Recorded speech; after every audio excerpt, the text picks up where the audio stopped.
প্রেমে বিচ্ছেদ হওয়ার কারণে যদি তোমার মরে যেতে ইচ্ছে করে, তবে বাড়ির আশেপাশে কোনো হাসপাতালে গিয়ে দেখে এসো।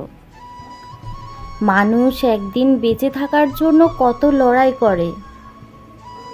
সামান্য অভাবে তুমি যদি দিশেহারা হয়ে পড়ো, তবে রাতের আধারে রাস্তার দুপাশে ঘুমিয়ে থাকা মানুষগুলোকে একবার দেখে এসো, যাদের পেট নেই ভাত, মাথার ওপর নেই ছাদ। যদি তুমি কালো হওয়ার কারণে নিজের মুখ লুকিয়ে বেড়াও অন্যদের কাছ থেকে, তবে অ্যাসিডে ঝলসে যাওয়া মানুষগুলোর দিকে তাকাও, যারা নিজেদের জন্য সেই ঝলসানো চেহারা নিয়েও সমাজে ঘুরে বেড়াচ্ছে অবলীলায়। মেয়ে না ছেলে হলে ভালো হতো, কিংবা ছেলে না হয়ে মেয়ে হলে ভালো হতো যদি মনে হয়। তবে আমাদের সমাজে তৃতীয় লিঙ্গের প্রচলিত ভাষায় হিজড়া মানুষের দিকে তাকাও, যারা নিজেদের পরিবারের থেকে বিতাড়িত হয়েও জীবন চালিয়ে যাচ্ছে সমাজের সাথে তাল মিলিয়ে।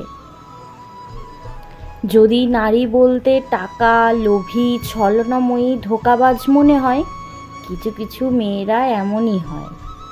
তবে নিজের মায়ের দিকে তাকাও, যে তোমার বাবার অভাবের সংসারে না খেয়ে পড়ে আছে, তবুও ধনী কাউকে বিয়ে করার পথ বেছে নেয়নি।